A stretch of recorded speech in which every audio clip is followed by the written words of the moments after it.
Beautiful day in the Canadian Rockies, I tell you what. So I've driven as far as I can up the Blaeberry FSR, and I want to do an overnight backcountry ski tour. So I'll start from here. Well, let's just take a moment to appreciate the Blaeberry River and how pure it is. This water's coming off the Mummery Glacier. Just look at it.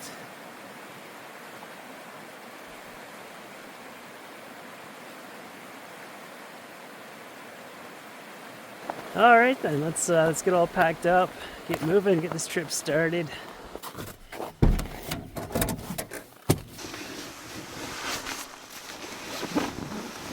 It's chilly enough out there. I'll bring my full-on winter bag. This thing's rated to minus 30 Celsius. It'll be overkill, but I sleep cold.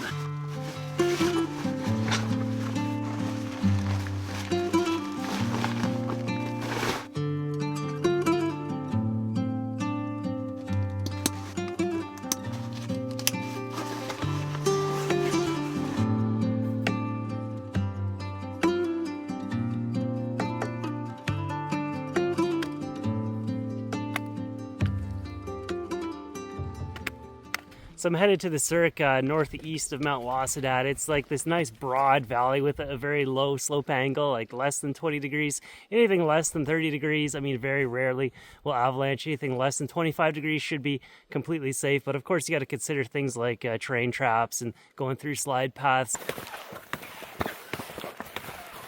That's a nice change. The days are finally starting to get longer. The sun doesn't set till 8:15 tonight, so it's not so much of a race to get it all done. And a lot of the time in the past, when I had a 40-kilometer route ahead of me, I would try my best to just bang it out in one day. But moving forward, stuff like that, I'm probably going to break it up to like couple-day trips, spend more time outside camping instead of like beating the crap out of myself. There were a few times I did some huge days, and like afterwards I seriously felt like I needed to go to the hospital. And also with Rocco, I mean 10 to 15 kilometers in a day is a nice number for her that she can maintain.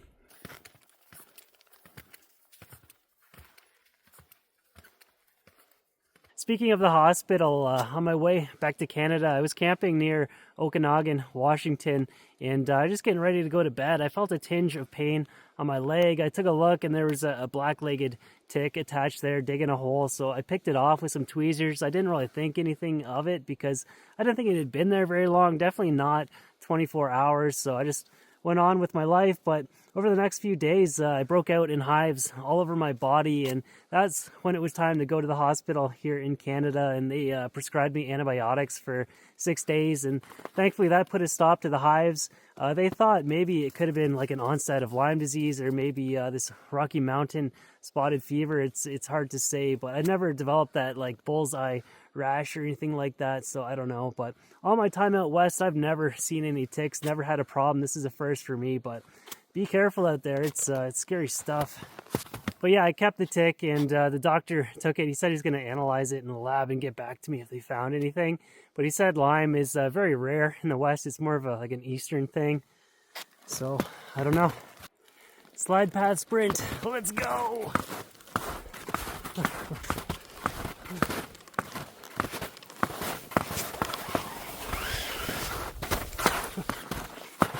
I'll ski up another kilometer and find a place to set up camp. But there's a number of serious looking slide paths that I have to go across in this next stretch, but I'm not too concerned. It's pretty cool out and it's been overcast. I have not heard a single wet slide today. I mean, you're not going to miss it. It sounds like thunder. And like I said in the last video, there was a week where it was really warm out and like all the big avalanches have already been flushed out. If there are no signs of avalanche debris in these paths, like I would be more concerned, but they're all pretty built up already.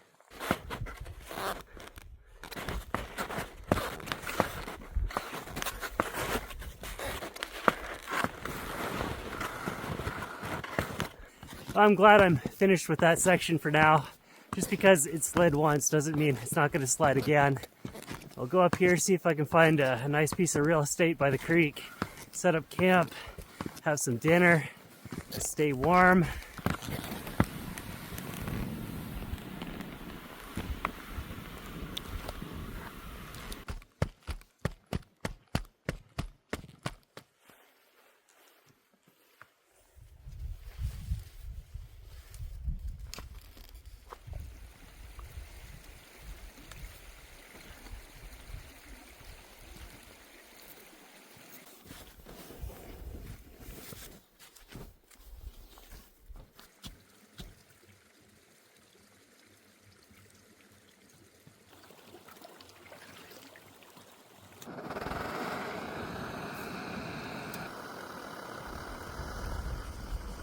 a delicious pad thai meal for dinner tonight, but I was saying in that last episode that the amount of effort that I put into it versus the amount of skiing that I got was really far out of balance. But this route today is looking far more promising. Even just going back down this logging road looks like it's going to be really enjoyable. But it's almost 8 o'clock now, so I'm going to get tucked into my sleeping bag and call it a night. And I'm excited for tomorrow to see what that brings. I wasn't paying attention there. I let my gloves get a little damp, so I put some boiling water in here. I'll just like set these on top, and hopefully that'll help dry them out. Oh, good night, everyone. See you in the morning.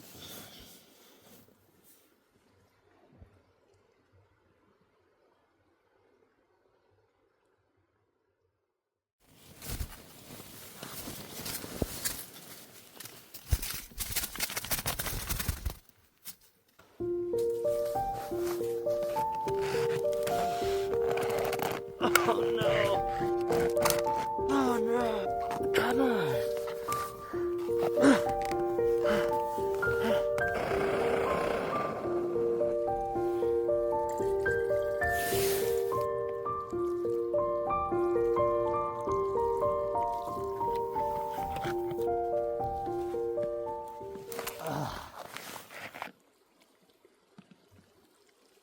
Come on!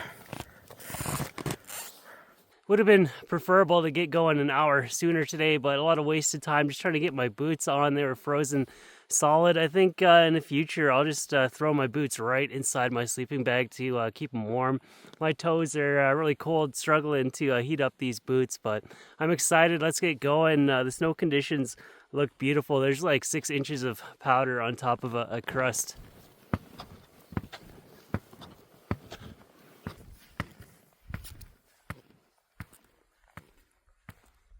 Yeah, that was a big one. Today is going to be all about the speed, get in and out.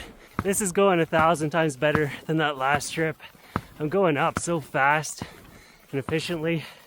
I don't think I could go this quick on snowshoes, to be honest. And the powder just keeps getting deeper. These are some dreamy conditions right here. I'm not really seeing any safe, obtainable, straightforward mountain summits today in this area. Mount Lossadat, it has been clipped out all the way around it, and then this ridgeline going up to Mount Mather is quite jagged. Maybe in summer conditions you could find a way to scramble up that. And then this sub-peak of Mount Lossadat. I was hoping I could go up the left-hand side, but you can clearly see like a fresh avalanche crown in that bowl, so I'm not going anywhere near that. And the right-hand side doesn't look much better. There's a crown on the right-hand side, so this might just be a ski day. After looking at that drone footage of just how easily obtainable the summit of Lossadat N2 would be from that left-hand side, it's very hard to turn around right now, but the level of danger going up that bowl is just way too high. That whole slope is getting baked by the sun right now. It's one to come back for in the summer. It's a beautiful area. I don't mind revisiting places like this. Let's go for a ski, you guys.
Rocco, what the heck?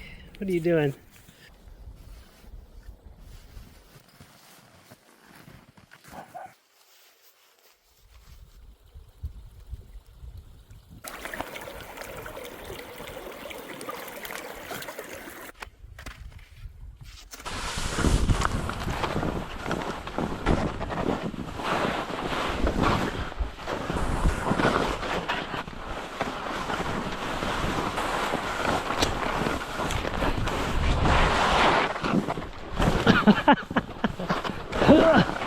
Oh no!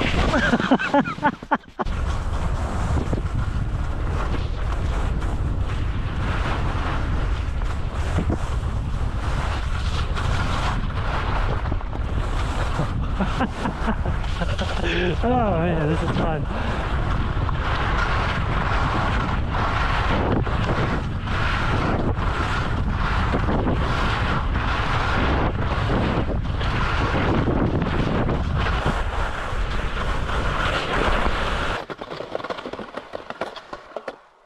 Well, that's all, folks. Longest ski run of my life. Well, that was a ridiculous amount of fun. That was the perfect type of route for ski touring. I think it would have taken twice as long to do it on snowshoes, but worked up a big appetite after all that, and I'm going to get some pizza going.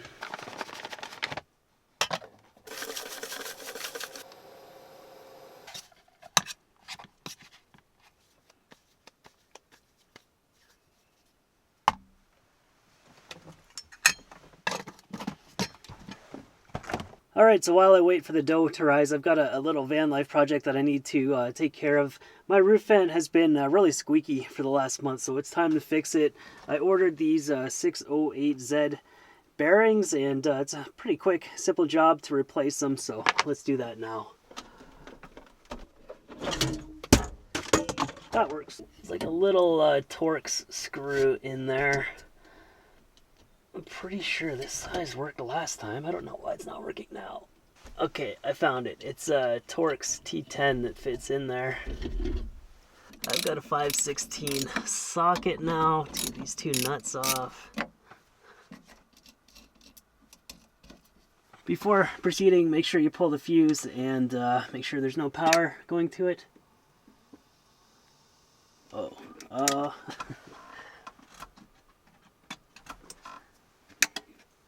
okay, we got it. So now you can pull the motor down, and you need a Phillips screwdriver to get these two out.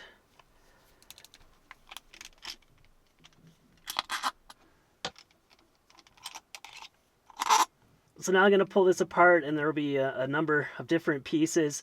All these like plates are all notched, so there's really only one way that it can go back together.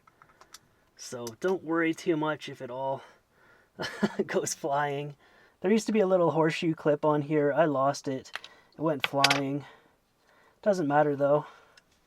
So the first bearing you need to replace is on the bottom. This goes right back on. Be careful when you take these out. These springs can go missing very quickly. So just pop that out. Oh, the springs want to come out. I'll just take those out for now. Out with the old, in with the new. Okay, the spring goes in. There's a trick to doing this. You just push that all the way in, then hook the copper wiring around that little peg. This goes in, hook it around the peg, then this goes back on.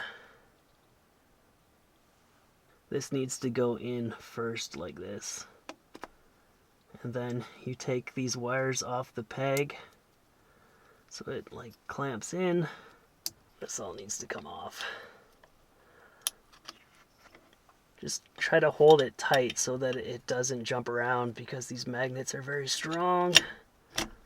Then try to line up your wires.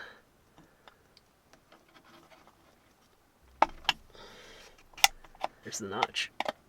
So now it's all back together. Just make sure that both of these line up correctly before you go too far ahead. So if you did this correctly, there should be no gaps around these plates, and the wires should be coming out with that rubber grommet in there correctly. And now it can go back into the mounting.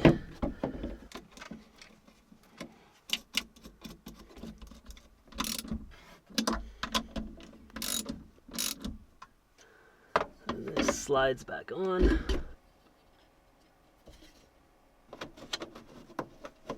And if you did everything correctly, your fan should be working like new again.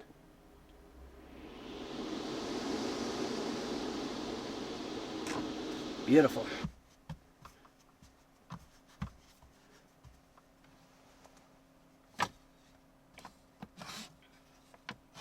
So let's air crisp this at 375, about 10 minutes.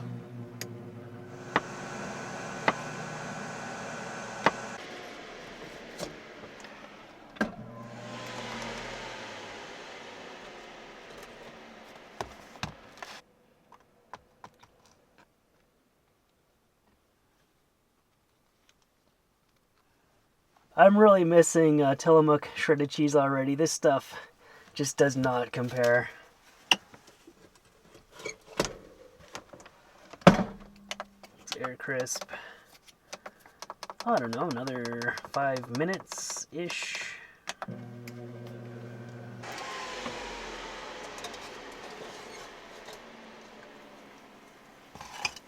Well, I hope you guys enjoyed this episode. I know I sure did.